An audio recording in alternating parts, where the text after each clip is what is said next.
Traitor McCain just showed up in Oz with nasty surprise for Sheriff Joe. Trump is livid.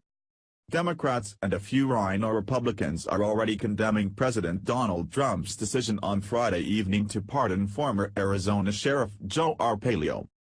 Sheriff Arpaio was convicted in July of criminal contempt for violating a federal judge's order to stop racially profiling Latinos when enforcing immigration law, otherwise known as enforcing the laws of the United States of America.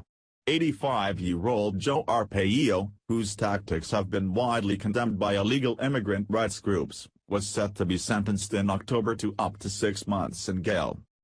Of course, Rhino Senator and all-around traitor to America John McCain had some choice words against the president's pardon.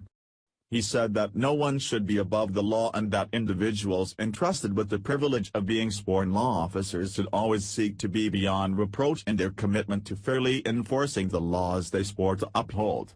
He went on to say that this pardon undermines President Trump's claim to the respect of rule of law, as Mr. Arpaio has shown no remorse for his actions. Later, the other Rhino senator from Arizona, Jeff Flake, chimed in saying he wished President Trump would let the judicial process take its course. Remorse in his actions. But Arpaio was the one actually enforcing the law. What the hell is going on in Arizona, and why do they keep electing these people? The Daily Caller reports.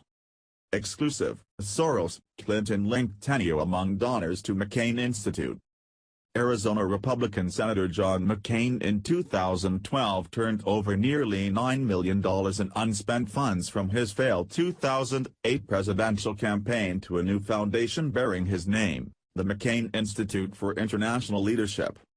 The institute is intended to serve as a legacy for McCain and is dedicated to advancing human rights, dignity, democracy and freedom. It is a tax-exempt nonprofit foundation with assets valued at $8.1 million and associated with Arizona State University. Conservative and liberal critics, however, believe the institute constitutes a major conflict of interest for McCain, the Daily Caller News Foundation's investigative group has learned. McCain, a former Navy pilot who was shot down over North Vietnam in 1967 and was then a prisoner of war in the infamous Hanoi Hilton until 1973, is a major political force in Washington, D.C. He is presently chairman of the Senate Committee on Armed Services.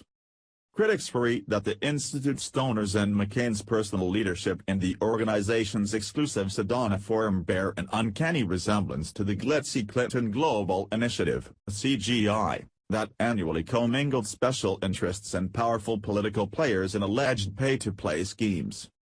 In addition, the institute has taken at least $100,000 from a Moroccan state-run company tied to repeated charges of worker abuse and exploitation. The McCain Group has also accepted at least $100,000 from the Pivotal Foundation, which was created by Francis Najafi, who owns the Pivotal Group, a private equity and real estate firm. The Pivotal Foundation has in the last 3 years given $205,000 to the National Iranian American Council, NIAC, which has been a vocal advocate for the Iranian nuclear deal the Obama administration negotiated. The NIAC website claims the group is a nonpartisan, non-profit organization dedicated to strengthening the voice of Iranian Americans and promoting greater understanding between the American and Iranian people.